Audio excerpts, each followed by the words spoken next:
Alright, so today we're talking about the Lumix S1RII, Panasonic's latest 44.3 full-frame mirrorless camera released in February 2025. It's the first release in their second generation flagship S1 lineup, and honestly this refresh has been a long time coming. I've always admired the original S1 series for its robust build and impressive feature set, but if I'm being honest, it struggled to stand out against the competition in terms of future-proofing and innovation at the time they were released, and that spec gap has only increased every year since this was announced. So I was genuinely excited to see if Panasonic had finally delivered a full-frame powerhouse worthy of the current market.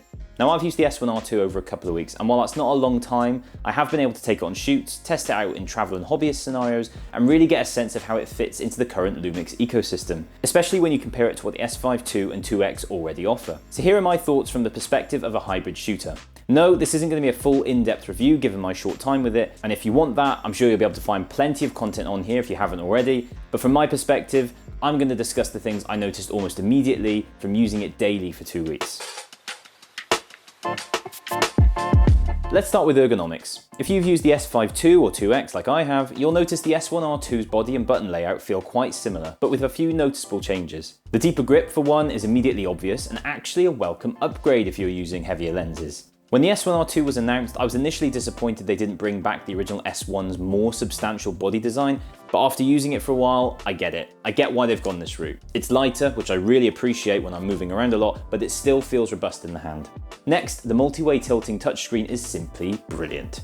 Sony have been getting this right for a while now with their latest full-frame offerings, and Panasonic have finally caught up on their full-frame bodies after introducing this feature on the GH7 a few years ago. As a photographer, I can keep the screen directly behind the sensor for a more immersive shooting experience without having to look off to the side, which I really appreciated on my old Sony a7 III.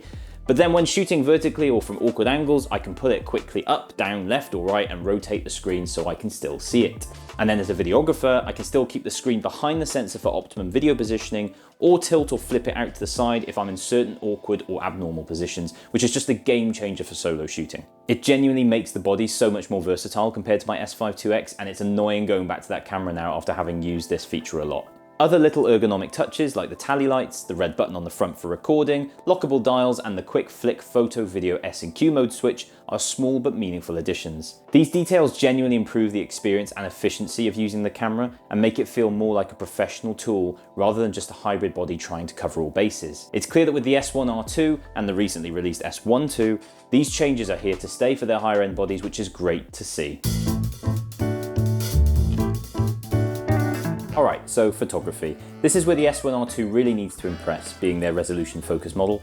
As someone who shoots both professionally and as a hobbyist, I've always enjoyed the image quality from my S5 IIX, but having a higher resolution sensor paired with a faster buffer and improved autofocus has been on my wish list for a while now, and it's great to finally see Lumix deliver this. Shooting 8K stills means I've got a ton of flexibility for cropping in post, so if I didn't quite nail the framing in the moment, I can punch in on my shots without sacrificing too much detail. Also, the improved ergonomics that I mentioned earlier genuinely make this feel like a proper photographer's camera and not just a hybrid body trying to do everything. The hybrid zoom function recently introduced in their previous bodies is another standout feature with this sensor. This essentially lets you smoothly digitally crop in as you zoom, extending the effective reach of your lens without needing to physically change it for a longer one. For example, pairing a 24 to 70mm lens with this high resolution sensor means I can get over 100mm of reach when I need it, which came in handy recently during an event I was shooting where I had to cover a lot of different angles of perspective really quickly. And what's also great is when editing these hybrid zoom images in Lightroom, you're still able to reframe with the original focal length image if you need to. So this digital crop is not actually a real crop in the final image, it's just primarily for preview. A couple of things I will note here though if you shoot RAW and you're a Lightroom Classic user like me, as there's some weird quirks when using this camera with that app. Firstly, after importing over 7,000 images from this event that I shot, when the thumbnails were generated in Lightroom, the exposure looked exactly as it did when I shot it, and then as I started to flick through the images in Lightroom, the exposure would drop to its raw reading, which was about 2 stops underexposed. This became quite annoying because I basically couldn't see the image that I was rating and reviewing every time I went to the next one, and I had to get around this by creating a custom preset that was 2 stops overexposed and then applying it to every single image just so I could review them. The other annoying thing is if you use the S1RII's high resolution mode, which takes 8 shots from the sensor, combines them and creates a super crisp and detailed 177 megapixel photo, in Lightroom Classic at the time of recording, it can't actually process them. So you're unable to actually edit or process these ultra high megapixel RAWs, which is a great shame. Now, if you're considering this camera for video, and let's be real, it's a Lumix, so of course you are, there's a lot to get excited about here. We're talking 8.1K video, 6.1K open gate, plus all the 4K options you'd expect in 16:9, 17:9, but all the way up to 100 and 120 frames per second, which is a big deal for a full frame Lumix. I'll be honest, I probably wouldn't use the 4K 100 frames per second too much, given the line skipping and the lack of subject detection in the autofocus, but it's a nice to have for those few times when you know a B-roll shot would really benefit from that kind of slow motion. The 4K 50/60 though, even with its tiny crop, is a big win for me. This has been a pain point on my S5 IIX, and it's great to finally see it addressed here. And it's oversampled from 8K, so it looks super detailed. Since all the Embargo reviewers discussed it in their videos, I also tried out the new Cinelike A2 color profile, which, while interesting, probably won't replace Vlog or the upcoming Arilog C for serious work. However, for quick cinematic shots that I want to push to socials without any grading, it's a really handy option. I actually used this recently while out in Prague, shooting in the MP4 8-bit container, so I could quickly transfer the footage to my phone using the Lumix Lab app and get it online within minutes. Lastly, and it should go without saying, but I will mention it anyway, the IBIS is still just as good as before. In fact, technically better. You now have a cropless stabilization mode, which gives you more stability than the standard mode without digitally cropping into the sensor, which is a great addition. Other things worth noting here that I haven't tested but should be great features are the hybrid zoom feature in video mode, dynamic range expansion mode, live cropping, false color, and the latest XLR adapter that allows for 32-bit flow audio recording. I didn't have time to test these sadly, but there are plenty of reviewers out there who've covered this in more depth, so definitely check those out if you're interested. Now, you might have noticed that some of the footage I've shown you here from the Lumix S1RII looks rather filmic. Well, I've been using Dehancer to grade this footage in DaVinci Resolve, and it's been great fun. It adds just the right amount of grain, halation, and that subtle film look without going too far. For someone who is not a professional colorist or color grader, but loves the look of film, I'm really enjoying Dehancer, and I'm going to use it a lot more on my personal projects. So if you're a video editor or colorist, check out Dehancer to help elevate your edits to that film look that we all love. And if you use the code ThatJake10, you'll get 10% off your license. Alright, so let's talk autofocus, because this has been a bit of a mixed bag for me. While it's generally been reliable in video, I've had some odd experiences when shooting photos. There were times where it seemed to struggle with human detection, occasionally locking onto faces that weren't there, or even failing to focus properly on a face it had detected, resulting in slightly soft shots. This is frustrating, especially since my S5 IIX, a cheaper, older model, really has these issues.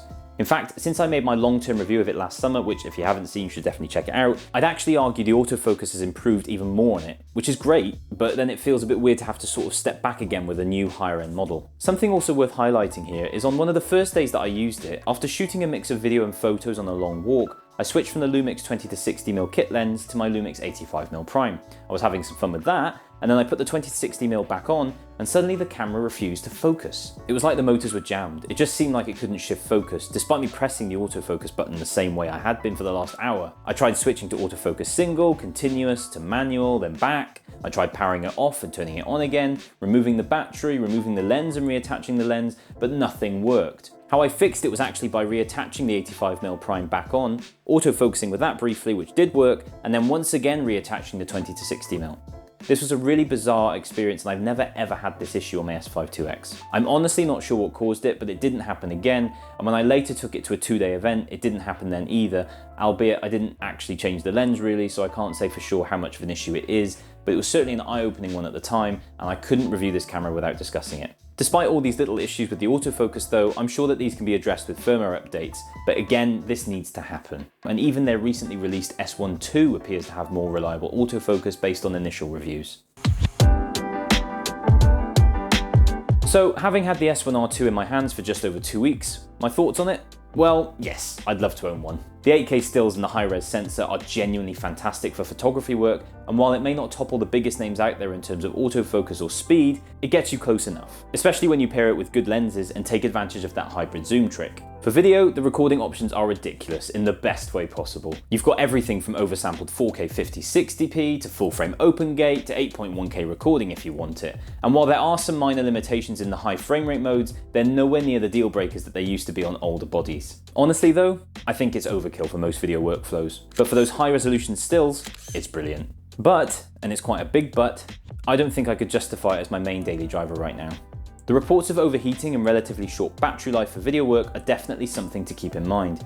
I haven't tested those thoroughly myself, but in my own experience with its battery life, combined with what I've heard from others, it's enough to be cautious if you need serious video performance. And the autofocus, while decent, needs to be tighter and more reliable, especially at this price bracket, before I'd feel confident parting with my own money for it. As I'm recording this, the S1 II has also just been launched, which based on what I've seen so far, it feels more like a balanced choice for someone like me. Someone who needs solid photography performance, but also who's shooting video on the regular. So I'd definitely love to get my hands on that soon and review it in comparison. That said, if I could justify having two bodies right now, I'd definitely make the S1R2 one of them and hope they address some of the autofocus quirks. Anyway, that's my thoughts on the Lumix S1R2, and I'd love to hear yours in the comments if you've picked one up or used one and how you found it, or if you haven't, could it be the one for you? But for now, I've been Jake, thanks for watching, and I'll see you soon.